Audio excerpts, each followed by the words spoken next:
your chance at top-tier tickets from John Mulaney to Santana and the Doobie Brothers, My Chemical Romance, and more. Don't wait. Enter now at KFAN.com. Keyword contest. Really could have used a little more energy from you on that vibe, Max. I can't do that. I'm so sorry, Max. We've had him on Wild Fan Line a few times. I'm like, hey, Max, what's going on? I'm fine. Everything's great. Leave me alone. Everything's great. No, I'm looking forward to the hooty-hooing and the emoting to be back in the fold again. Max Fuller producing 9 to noon. I'm Nordo in for PA today, and joining us as well now, you heard the voice of Kevin Falness at Radio Falness, Wild Radio Network. And the best of the best, you'll hear him, of course, 9 to noon all over the place. Barrero, etc. Covers the Wild and the NHL for The Athletic. Michael Russo is joining us as well. How are you doing today, Mr. Russo? I was just thinking how cool it would be if Falness's jaw was wired shut. That would suck. Are you kidding me? Forget that. Especially that would this be time the greatest thing ever. I cannot believe that you guys are making Max do vibes. I know it. Condition.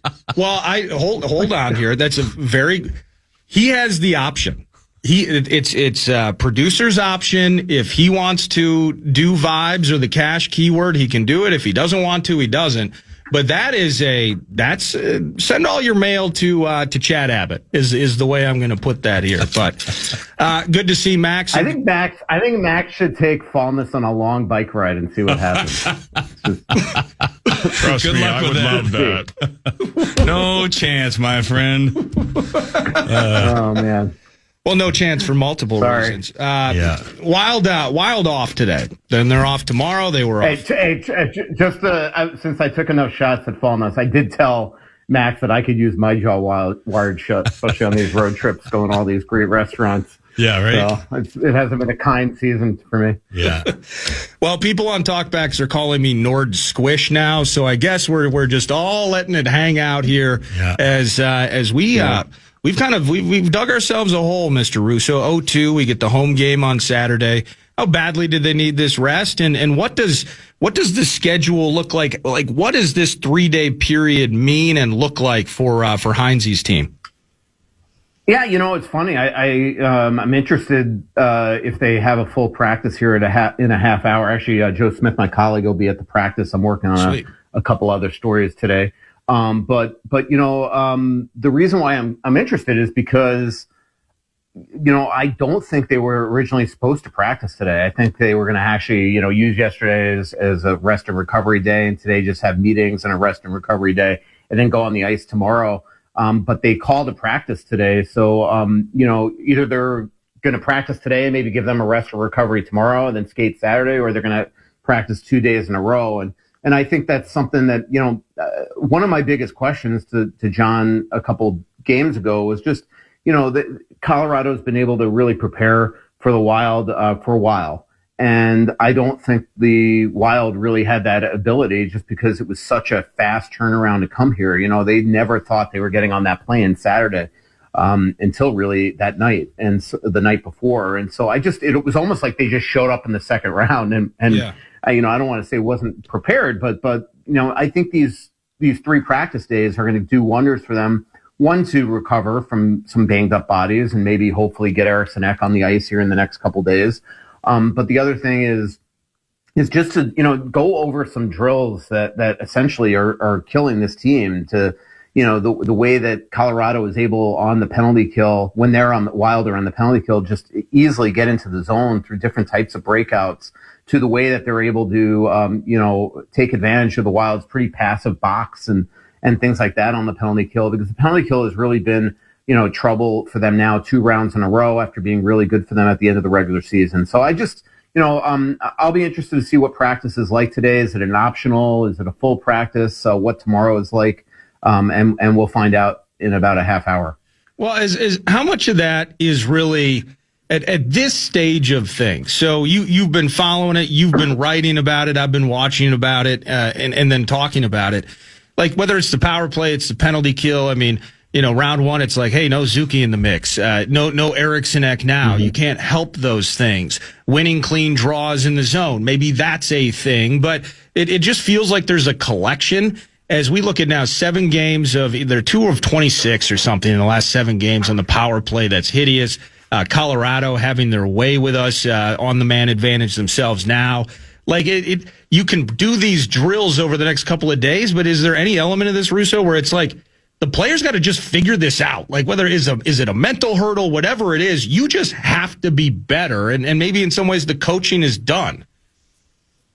Yeah, well, I mean, look, you have to adjust to different styles of teams, and I just think that the Wild didn't wrap themselves well in Game 1 to the mindset of playing a very different type of team between Dallas and Colorado and the way that they create offense. If you look at Colorado, even their power play goals for the most part have been sort of rush plays, and the Wild just they're giving up way too many rush chances, and I just think the Wild, I was listening to some of Jim Nill's comments. The Dallas Stars GM today is having his end of the year presser, and he was saying what disappointed him the most in that Minnesota Dallas series is that the Wild were able to find their game and get to their game much earlier than Dallas did, and maybe Dallas never got to their game.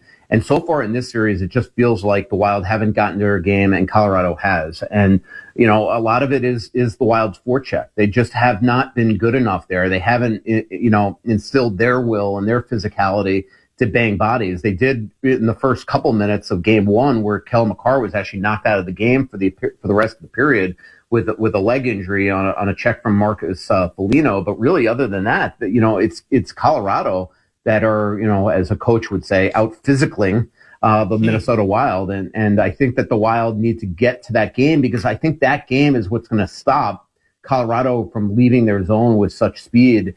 And the Wild just haven't sorted out a lot of these rush chances very well. Yeah, and that was one of the big differences in that first round, right? Especially as that series went along, the physical nature of the Wild just basically imposed its will upon the Stars.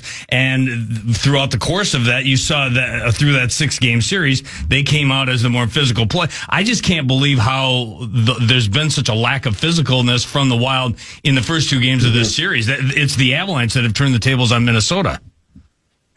Yeah, it's really fascinating to watch. I mean, I was just thinking the other day, Kevin, Dallas series, I don't remember odd man rushes, breakaways, things like that. I'm seeing that pretty much now, at will in these first 2 games. And I think a lot of it is because the Wild just are not hammering these guys, and maybe they just can't get to them. I mean, they're defensemen. They're really doing a great job of fending the Wild off on dump-ins, but then when they come in the rush, the Wild's gaps have been terrible. So it just feels like it's Colorado coming with speed over and over and over again, and the Wild can't get their forechecking game going, which is when they, really start, out-checking other teams. And, so far in this series, we've seen Colorado do a masterful job of playing the Wild skills players extremely physically. And it's not just their third and fourth liners doing it. It's Nathan McKinnon and Arturi Lehkonen and players like that are going after Quinn Hughes, Matt Boldy, Kirill Kaprizov. And so I think at home, now that we're back here and getting to see the Wild play where they're most comfortable and will have last line change, I think it really gives them an opportunity to start establishing their game much better than we saw in Colorado. And, you'll remember better than anybody. And I know that, look, this was 12 years ago, and these are 2 very, very different teams. But the Wild, I remember flying back home from Colorado when they were down 2-0, thinking this series was over. And the Wild not only held serve, but they just did a tremendous job in their home games, winning both of those and turning it into a series. So the Wild, this will be the true test now here coming up here in Game 3. That Game 3 game, remember the Wild severely, I think was Varlamov in net, if I remember correctly, for Colorado. Varlamov. They outshot them dramatically. Yeah. Like it was, remember the Wild dominated that game, but it went to overtime in a 0-0 game, and then Mikhail Granlund scored a tremendous goal in overtime and turned that thing into a series. And I think the Wild have to expect a hard game tomorrow, but I think it is imperative that you start Saturday. Saturday's game off by just coming out with incredible energy that so far we have yet to see in this series. Maybe that energy could answer my question, but does the Avalanche and the speed that we've seen over the first 2, does that lead to some of the penalties that we've seen? I mean, surviving this series, it ain't going to work if we're going to give them 4 or 5 power play opportunities a game. That disparity, I'm more looking, I guess, in game 2 in a vacuum, but, Hartman mid-second, and they get the power play tally later. That just puts basically the game on ice. Like, have you seen discipline or a lack of, maybe as part of trying to handle that speed from the Avs? Yeah, I mean, look at the first penalty last game. I mean, that's not a speed issue. That is just an idiocy issue. Yakov Trenyan is coming into the offensive zone and pulls up in traffic, tries to make a skilled play, and doesn't get the puck deep. And then 10 seconds later, he's taking an offensive zone high sticking penalty. So they just got to be smarter, and that one killed them. 15 seconds later, Landeskog scores. So I just think they have to be, they after really bad, I can't remember, it was game 3 where they gave Dallas 7 or 8 penalties, or power plays in Dallas. The Wild adjusted really well and became, the team that we saw in the regular season, one of the most disciplined teams in the league. And if the Wild do want to win the series, they got to keep this thing at even strength and hope they can, win the series there, or start scoring on their own power play, which has been, beyond terrible now for 2 rounds in a row. So I just, I look at the Wild, what did give me a little confidence watching them last game was I thought they figured it out at even strength. Like, that was a 50-50 game at even strength, maybe even an edge in the Wild's favor, at 5-on-5. And Gus just gave up, a really poor third goal that turned out to be the winning goal. But I thought the Wild figured it out there compared to game 1. So now it is imperative that these next 2 days really figure out their special teams, because I think if they figure that out, I think they have a chance to come back and win this series. But they've got to figure that out. And remember, Colorado's power play, despite the fact that they have a laundry list of incredible players on it, Landeskog and McKinnon and Makar, and Kadri's been great. They were not good in the regular season, and they were not good in the first round. So this is a beatable power play. But right now, they're clearly seeing the holes in the Wild's penalty kill and taking advantage of it. There's no official word, but you are the Wild insider. What does your spidey sense tell you about Joel Eriksson, Jonas Brodin, and what they're going to do at the goaltender position going into game number 3? Let's start with the latter first. I think they go back to Wallstedt, and I don't even think it might be because Philip Gustafsson lost last game. That might have been the plan all along. I think that after he gave up 8 goals and a really bad 7th and 8th goal in that game 1, I just think that the Wild felt that maybe, Wallstedt needed a bit of a more of a mental reset than physical reset, just because he's played a lot of hockey lately. And then they go back with Gustafsson, and even if he won that game, it wouldn't have shocked me if they come back with Wallstedt on Saturday. So that's just my conjecture there. In terms of Eriksson and Brodin, I think Brodin has a significant injury, and I don't think that we're going to see him this round. So we'll see. But that's everything that I'm hearing is that he's out for a while, and that could even include if they're fortunate enough to get to the conference final. Eriksson also has a significant injury, but I think that he wants to give it a try. So we'll see if he's on the ice today, and or tomorrow. And can play Saturday. I'm not saying that he's going to be 100%, but obviously having him in the lineup, it would help everything from their power play to their penalty kill, to help, Matt Boldy on that second line, who's been, pretty much suffocated in this series. But I don't think Eriksson is going to be completely healthy if he plays. And the other thing is, even if he's on the ice, today and tomorrow, after what we saw in 2023, Kevin, I don't know if I'd be super confident anyway, because we watched him after having a very similar injury to what Jonas Brodin sustained. Remember, Rantanen broke Jonas's ankle from basically 4 or 5 feet away. That's essentially what happened by Malkin in 2023 with 4 or 5 games left in Pittsburgh with Eriksson Ek. And Eriksson Ek had an injury that probably should have kept him out a couple months. Within a week, he was skating, trying to get back to the first round of the playoffs. We watched him do starts and stops for a week, and he looked unencumbered in practice. And then one shift into the game that he tried to return from, he couldn't do it. It just didn't hold up his leg. And so we'll see, even if he gets a couple practices in, and can play Saturday, what what his effectiveness will be like and if he's able to last the game. All right, so the hope for Eriksson Ek, but let's assume Jonas Brodin is lost for the series. If that's the case, how do you see the blue line stacking up? I'm going to assume you're not going to advocate for a splitting up of Hughes and Faber. They've been so good together. I assume you keep them together. Yeah. However, it's been a real shaky start here to this series for the second pair, especially for Jake Middleton. So what do you do here? I'll tell you one guy who doesn't look out of place is Damon Hunt. So does he get elevated, or how would you mix and match here going forward? That's probably what I would do, because I agree with you. There's only almost two options, and one is splitting Hughes in Faber and playing Hughes with Spurgeon, which would be a really undersized first pair, and playing Middleton with Faber, or to just elevate Damon Hunt and see if he could do it. And so far he has in 2 games where the Wild have given up 14 goals. He hasn't been on the ice for a goal against. But I don't think you can come back with Middleton and Spurgeon. I know they've played together in the past and we've seen him play well in the past, but right now they have not been good together. And Jake has been on the, if you take out the 2 empty net goals the Wild have given up, they've given up 12 goals in the series. Ew. Jake has been on for 9 and Jared has been on for 8. So they are not working. And it's just, I don't think you could give them the opportunity to do it again. So I think their only option would be to either move Hunt up or split up the top pair. And so we'll see what they do on home ice. This isn't the biggest Colorado team, so I don't know if they'd be worried about playing Hughes and Spurgeon together. Remember, the reason why they played Hughes and Spurgeon together for 7 or 8 games down the stretch was to see if it could work. So maybe that's what they will do, is just go with that and see if it works, because, it can't be worse than it has been. Hey, dumb functional question here. The risk of Joel Eriksson Ek, if he is to play, he's taking a spot. And as part of it, whatever you see in practice, there is a risk associated with putting him out there. And if he can't go an entire game, that may leave you scrambling lines or short shifting people, right? There's a risk associated with that.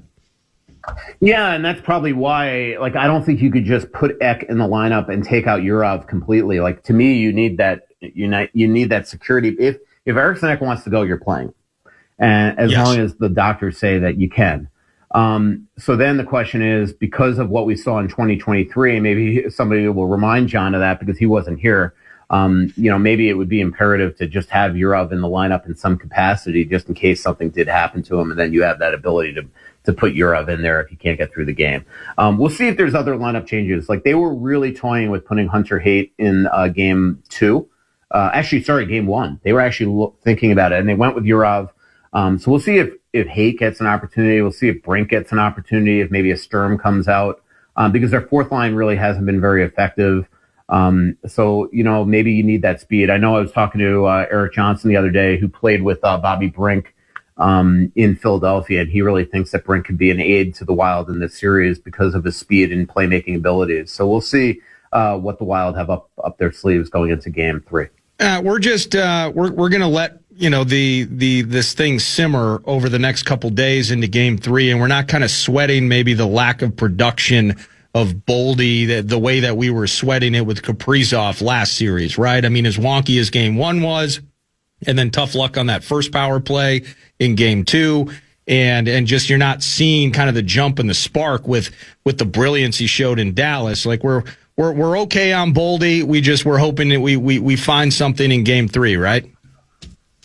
Yeah, I mean, look, they're doing a really good job. I do think that the top line is getting checked really, really well by the Avalanche, and I think when you don't have Eriksson Ek in the lineup, that allows you to really load up and check the top line hard. But I do think that there's no doubt that Matt Boldy has been affected. Urov and Eriksson Ek are very different players, and when you play with one guy for so long, you know everything that you need to do out there to be effective. And I do think that Matt Boldy, he kind of insinuated the other day how much he, Urov is going to be a great player, and he thinks he's doing a good job, that he could really do wonders by watching the way that Ek plays. So if that comes back, I just think that's going to help Matt Boldy. But he's got to be better on the power play too.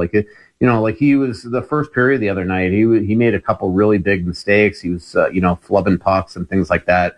So, this guy has played a ton of hockey this year. And maybe these 3 days will do him wonders as well. Nobody works harder than Matt Boldy.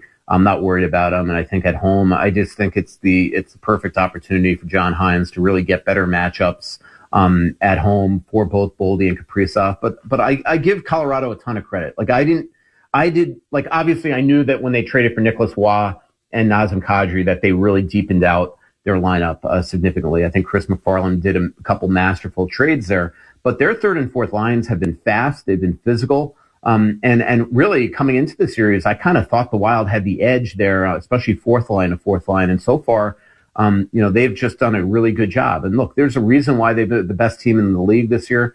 From start to finish, they had one of the best starts, if not the best start, if I remember, in NHL history. And they're just they're a wagon. And I always thought that coming into the series, the winner of the series is going to wind up representing the West in the Stanley Cup final. And Colorado is showing why they're so formidable so far. Yeah. And we knew coming into this this series that it was going to be that center ice depth that would be on display for the Colorado Avalanche, and that's proven to be the case. I read the article that you and Joe wrote about Brock Nelson. I was saying that 2 years ago on Beyond the Pond. That's the guy I wanted at the trade deadline. Didn't work out, and he's been a horse for them. But, I mean, even bigger than that, what Nathan MacKinnon does for that lineup, he's a bully on skates. He's unbelievably talented, and for my money, you can have your Connor McDavid. No disrespect to him whatsoever. Nathan MacKinnon is the best player in the world with a bullet. How do you feel about Nathan MacKinnon and what he does for that Colorado Avalanche team? Yeah, I agree with you. And when your mic wasn't working there, I almost thought that your jaw finally gave out on you. Yeah, no such luck. Sorry. So, I wish. Yeah, I know. I was all like giddy there for a second. Giddy. Hey, I think that radio guys as experienced as you should know you got to turn the mic on.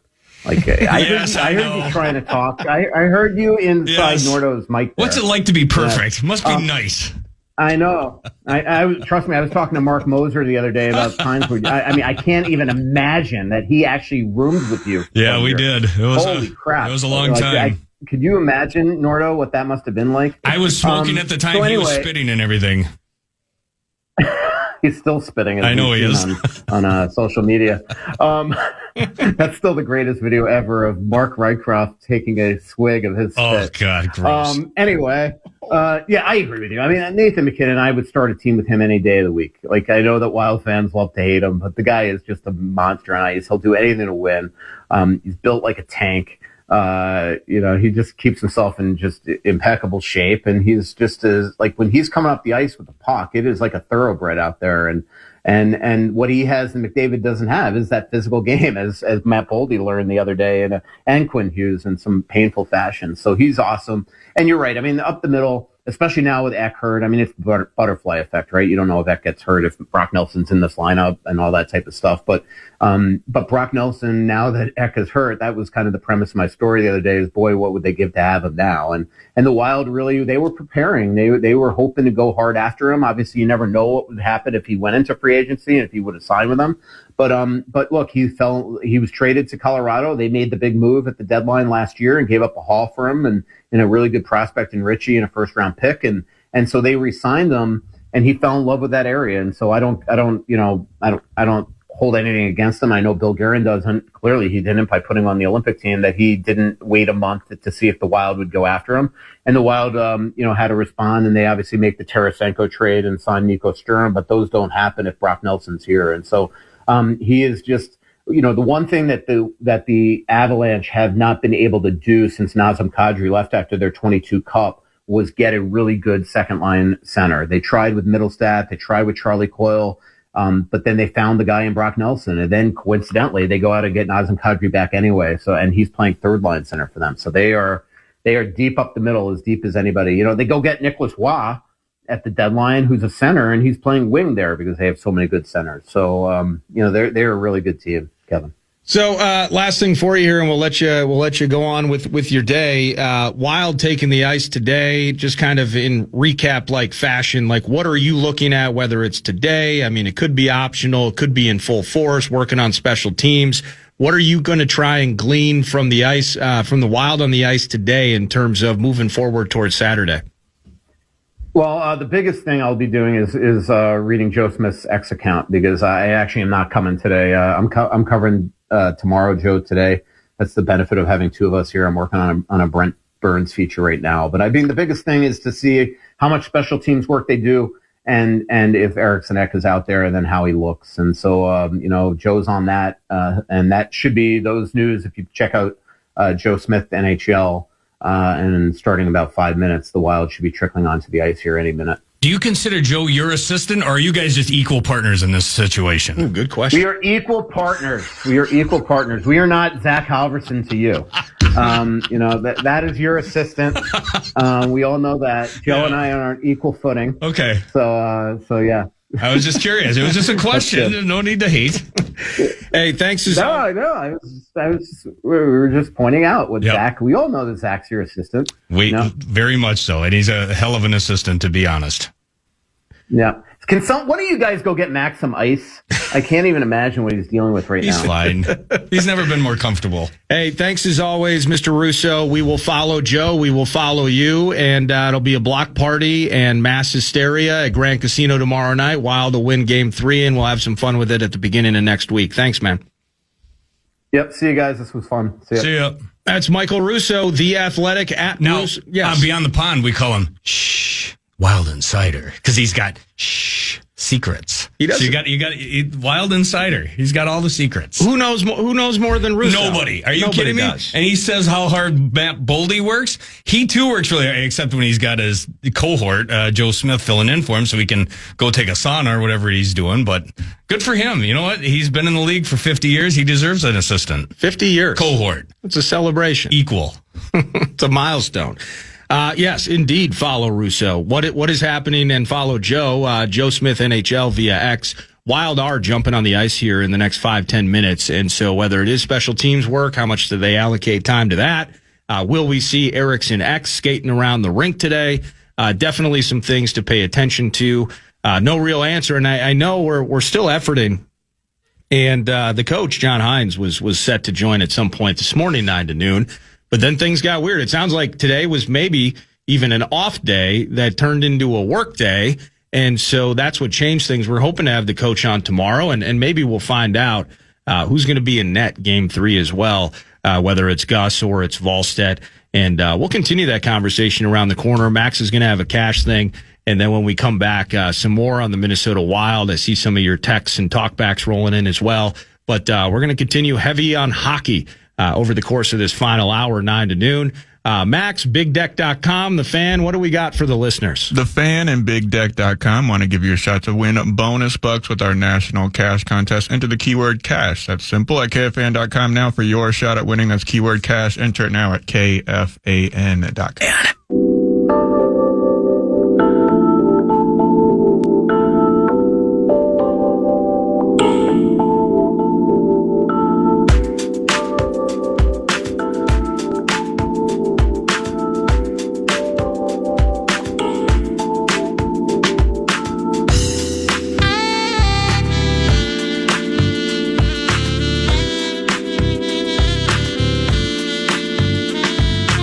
Nordo, what's up, bud? I think both of our squads are taking Game 3. I think getting Ek back is going to get the squad riled up, and getting their buzz swift. It's going to be the pride factor at come back home, take Game 3. Same with the Wolves. I think they're going to get amped up being back at home, and it's going to take them to work. And Rudy do his thing on Wemby. Let's go, baby. See, that's what you're looking for, 9 to noon. We're looking for a little optimism in the house here.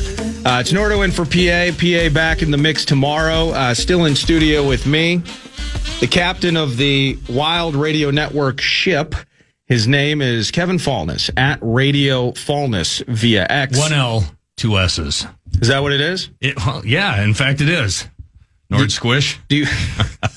Or was it Lord Squish? Unbelievable. I think that I might never escape that. Hey, better than Juice Box. Hey, it's way better than Juice Box. Absolutely. So the Wild are there. It's 8 p.m. ish puck drop tomorrow. You're home for Wild hockey. Saturday. The Fan. Yep. Saturday. Thank you. I keep doing that too. I know. It's you get into the rhythm of every other day, and this is a huge bonus for them to have this time off. But it's weird. You're going to play another Timberwolves game before the Wild play again. Indeed, but there's this massive block party. Are you familiar with this? Are you prepared for it? I don't have to do anything for it. Do you know where you're going to park? Yes. At Grand Casino Arena? Is that going to be okay? Yeah, I'm not worried about that part of it. From what I understand, it starts at 5:00. You can walk down there. They're gonna have Kellogg Boulevard closed between 5th and 7th Street. Starts at 7:00. They're going to have music. They're going to have concessions to buy, and it should be just a party on West 7th. All those establishments taking part of it. They're shutting down the street. So, and then that's going to keep going while the game's going on, even though there's going to be 18, 19, 20,000 strong at Grand Casino Arena for the first home game of this second round matchup against the Avalanche. The party will stay going on outside as well. No, that's going to be beautiful. It's going to be in the 60s on Saturday. That's what I heard. 67 was the high. Oh, let's do this thing. Well, you took care of it. So Abbott sent me an email. Okay. And I could almost feel the anxiety in the email that he sent me, making sure that I would let people know on the air. But you hit all of it. It's open at 5, and it's free and open to the public. First come, first served basis. You're going to have food and beverage, have a couple of pops, and enjoy things, live music. You hit that. The taxi parking and traffic will be crazy. Yeah. With additional downtown activities going on. Fans if you're coming down there 3 hours before the game, you should be in good shape. Go down there, get down there early. Yeah. Frequent some of the establishments along West 7th and have a blast. And then probably go to Tom Reed's, right? I think Tom would very much appreciate that for sure. On the other side of West 7th, for sure. But all those establishments are going to be hopping. It's going to be a great little party there. And again, if you don't have tickets, stay and hang out, watch the game outside. And by the way, we do also have an extended pregame. So if you're not going down there and you're not going into the building, you can join myself and Pat Micheletti. Extended pregame starts at 7:00. Puck drop at 8:10 right here on FM 100.3 The Fan. Absolutely. And if you want more information specifically on the event, you can find wild.com/playoffs. We'll have, again, some of that intel. 5:00. There it is. And you're going to want to get down there early as the Wild try to find their first W of the series. In talking with Russo and just kind of sparking some thoughts off of that, you're mentioning McKinnon, and I got this text message in, and we're really happy, and it's a fleeting moment, but I wish it wasn't. The United States team secures gold at the Olympics. Yeah, we love that. We do, and it's a different Hughes. When our Hughes, I think, was the big winner against Sweden. Our guy Boldy with the first goal. I mean, the little puck flip, one-man mission. Faber, incredible. All three of them were great. And McKinnon is left with a stuffed animal and a silver medal. Yeah. You wonder if any of that kind of carries back into the regular season and now in a playoff series where McKinnon is staring at Hughes and Boldy, and he's thinking about the stuffed animal and the silver medal. And if that might just be a little bit extra motivation that the best player in the world, as you guys were chronicling, and I think you're probably right, that he didn't need, but now he has it. Yeah. And here he is. Yeah. Maybe same with Kale as well. There's a lot of American reminders on the Minnesota Wild squad, but he's also got one on his. We talked about Brock Nelson. I know he played a fourth line role on the U.S. team that won an Olympic gold, but that's another guy that stuck it to McKinnon, Taves, Makar, et al. So, yeah, there's probably plenty. I don't know that this guy needs that type of motivation. He is such a horse. He is such a big body, and the way he ragdolled Matt Boldy and Quinn Hughes, and the two things that jumped to the mind of Michael Russo. I just hope the Wild have something that can make him pay for it on Game 3. I want to see them lay the body to him. And they have to. They have to get in his way. They have to create problems. It isn't going to be easy because he is such a horse. He's a man-child. He's got the strength of 1,000 buses, but you got to do something to slow him down. Yeah. If you don't, you have to win Game 3. If you don't, it's over. I don't care what anyone tells you. This is a must-win situation Saturday night at Grand Casino Arena, and the only way you're going to do it is for the Wild superstars to outshine the Avalanche superstars, and that hasn't happened through the first two games. Well, okay, and this is going to be watch out. Okay. I'm not ashamed of it. I ask dumb questions. I'm never going to pretend to be a know-it-all or an expert. I love these teams. I love these sports, and I like talking about them, and I'm glad you're here. You mentioned McKinnon and that hit. I don't think I've seen Hughes get hit like that, at least since he's in a wild basically sweater. Just pushed over. Like when he does his little fancy moves and whatnot, McKinnon's like, nope, and just pushed him over. Thank you. No, I'm not interested in that. And here you are. Now you're on your face. What happened in the speed that they've played through too, but Trenyon, crickets. Exactly. Effectively, that cool line of McCarron and the Folignos, or maybe it was Trenyon once he was back in the Folignos, McCarron bouncing up then on the third line. I'm thinking about the physicality at times throughout the season. I love dubbing it the creme line. Think of it the first round. First round, they were a more physical. That's what I was saying to Russo. They were a physical beast against the Dallas Stars. And as that series wore on, there were a couple of antics early on in the series, but the Wild started to exact their will on Dallas and wore them down. They brought that physical aspect to their game, and they brought it full front and center to the Dallas Stars. That hasn't happened against the Colorado Avalanche. And part of it is because they are so fast and because they have controlled enough of the play. But that's going to be imperative for the Wild to find that for game number 3. They've got to open it up, throwing the body around. They've got to exact their will. They have to get that reestablished, that they're the more physical team. Because right now, Colorado has been. The depth was a strength for the Wild in that series against Dallas. Not only were they throwing the body around, I mean, they were having guys score. A McCarron, a Foligno, a Tarasenko. That hasn't been something that's been prevalent in the first 2 games. Now it shifts to St. Paul, and it's going to be imperative for the Folignos to be active, the Sturm, if he's in the lineup, Trenyon, McCarron. These are big bodies that like to play the body, and it's going to be on them to bring that start to finish in game number 3. Yeah, again, it just as a rube, it shocked me how quickly that went away and how quickly that disappeared. Russo hit on it. I mean, really the only time I've heard Trenyon's name in this series is when he's taken that stupid penalty early on, and Landeskog. I mean, that's, again, a masterpiece. Cool story, although I don't like it now that he's back, but it's a cool story about him coming back. It is. But to that end, there's I hate to use the word desperation, but you mentioned it, and then we'll pause. Just kind of the idea that them negating every aspect. They're doing what we want to do. Yes.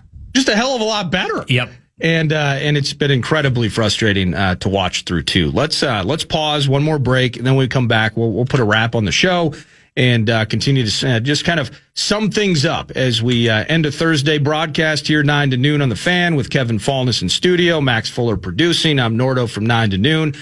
Just a little more hockey around the corner. It's the Fan.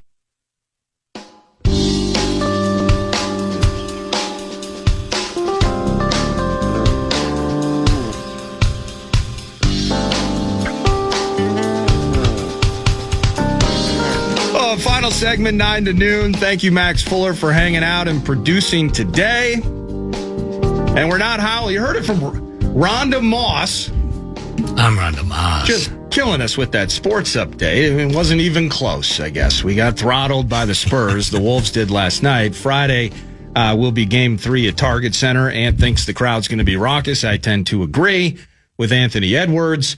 Tonight, you got the Minnesota Frost, game 3. They're hosting, I believe, Montreal after a triple OT loss, tying up that series 1-1. Game 3, let's call it 6 p.m. Central Time. And I believe Fox 9 Plus, or the PWHL YouTube channel, will have you covered there. To the Minnesota Wild, we just, we're all in kind of lockstep on this, Kevin, I think. Kevin Falness in studio, Wild Radio Network. It's got to be Wally on Saturday. I think so. We did our thing with Gus Bus and, different opinions into, I mean, again, we've revisited this a couple different times. Just think about the gnashing of teeth over who's going to start game 1 of the Dallas series. Yep. And then the revelation that Volstead really was throughout the totality of that, and shaky moments at times, but you get out alive in game 6. Game 1, nah, I didn't like it. Didn't like what was in front of him. Yep. But maybe some soft moments from the netminder as well. There were kind of questions like the two philosophies. Do you let him sit in it and just kind of have to dwell on that and start Gus like they did? Or do you get him back out there? Nobody wants to get back out on that ice more than Jesper does. We know what decision they made.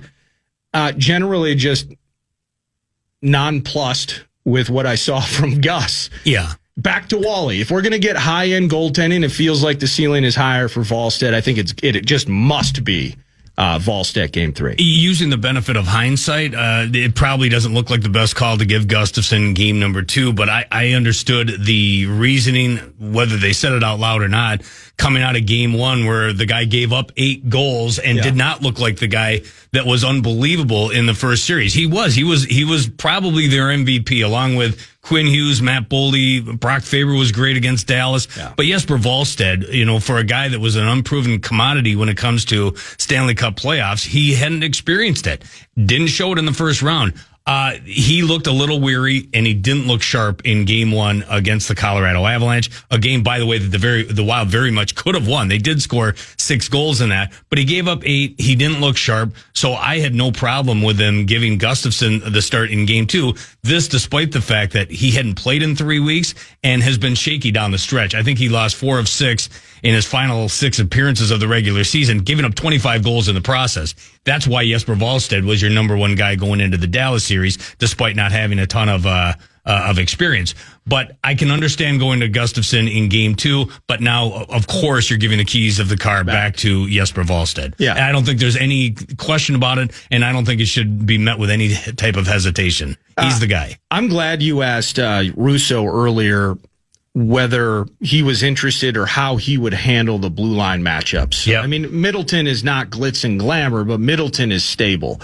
And has not been in this series, but he's been rock solid. That's the thing. No, you're dead on though. That's the point is we're not getting what we need out of Middleton. Frankly, I don't think we're getting what we need out of the captain either. I think Spurgeon's got to be better. It could play hand in hand. That Middleton is having a very un-Middleton-like couple of games here, and I think maybe that's affecting Spurgeon a little bit too. So it probably plays hand in hand, but I think Middleton's struggles are showing up just as Hughes makes Faber a better defenseman and vice versa. I think whatever Middleton's going through right now is affecting Spurgeon a little bit too. Well, but one name we talked about Brodin and Jules Eriksson Ek. We're going to be watching that next couple of days. Hopefully he can get on the ice. However Hines navigates that, if he's going to, if he wants to play, we got to let the kid play. Yep. And we're going to figure that out as we go. But I think Bogosian was kind of a sneaky miss in game 2 as well. And, hey, Petrie, you've been in the league for a long time. Totally cool. But Bogosian, despite the fact I think he was playing most of the Dallas series even like on one leg effectively, like I think that's kind of a sneaky miss to the mix as well. I mean, it's not the sexiest talker in terms of thinking about like third pairs and stuff like that, but the depth that was an advantage is slowly, not even slowly, being eaten away on the blue line, and however he mixes it up, it just has to be golden on Saturday. What I've said throughout the course of this season, when healthy, the Wild blue line, I'd put them against anyone. 1 through 6 for sure, and maybe even throw in, whether it's a Petrie or a Hunt, their blue line can stack up against anyone in the National Hockey League, and that includes the Colorado Avalanche when healthy. Now you're without Jonas Brodin, and we know what a huge impact that's going to have on a series like this. He's so good against the league's elite players, Brodin and Jules Eriksson. You're without both of them. I mean, they can really limit a guy like McDavid. They can limit a guy like McKinnon. You don't have either of them, and then you take Zach Bogosian out of it as well. And again, a guy that plays limited minutes on the third pair. What's the impact? Well, the impact is that now taking Brodin out, you're putting Middleton in.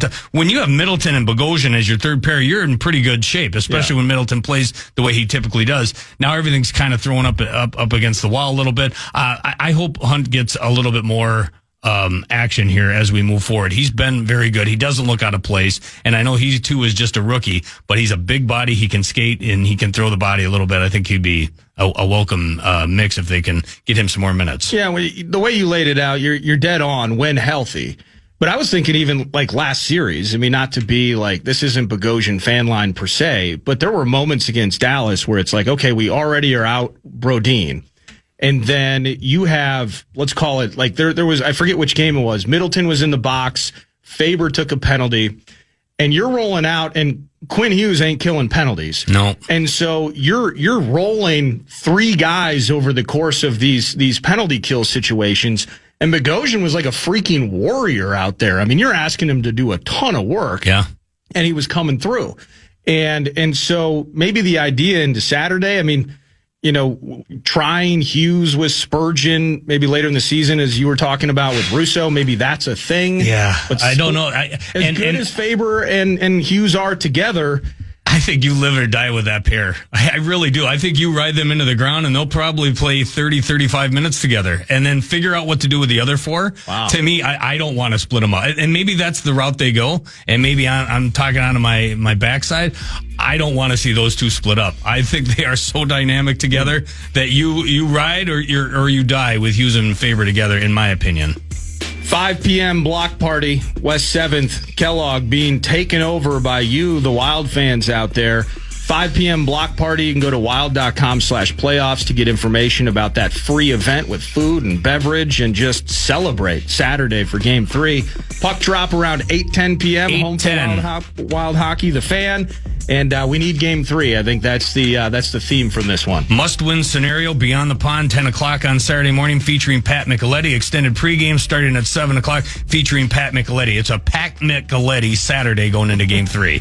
So much thanks to Max Fuller for producing. We had Trent Tucker, we got Michael Russo, Nacho Lieber in studio, and Kevin Falness, leader of the Wild Radio Network and boss to Zach Halverson. It's important to note that hierarchy there. Absolutely. Thank you so much for the texts and talkbacks throughout the day. PA back in the saddle tomorrow.